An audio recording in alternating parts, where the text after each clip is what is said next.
Ehi, dal baito! A Stefano! Ehi, vai avanti!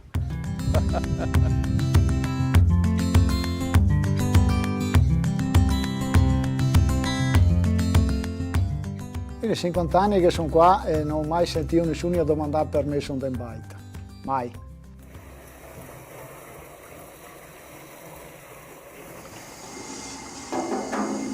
Cosa dà questa vita, Claudio?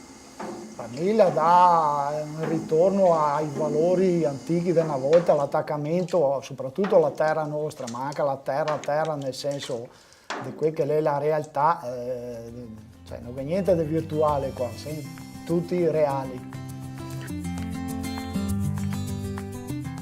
Ricarico le pile dell'inverno e 4 mesi qua di montagna, non di alpeggio di montagna, è il massimo per me.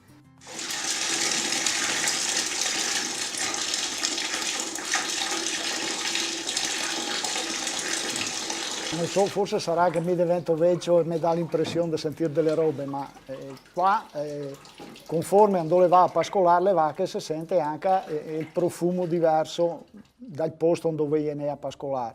E lì è quel che si dovrebbe sentire, perché il latte e anche il formaggio, al di là del gusto, secondo me, è da sentire anche i profumi, tutti i sensi che ha da partecipare, non solo il gusto.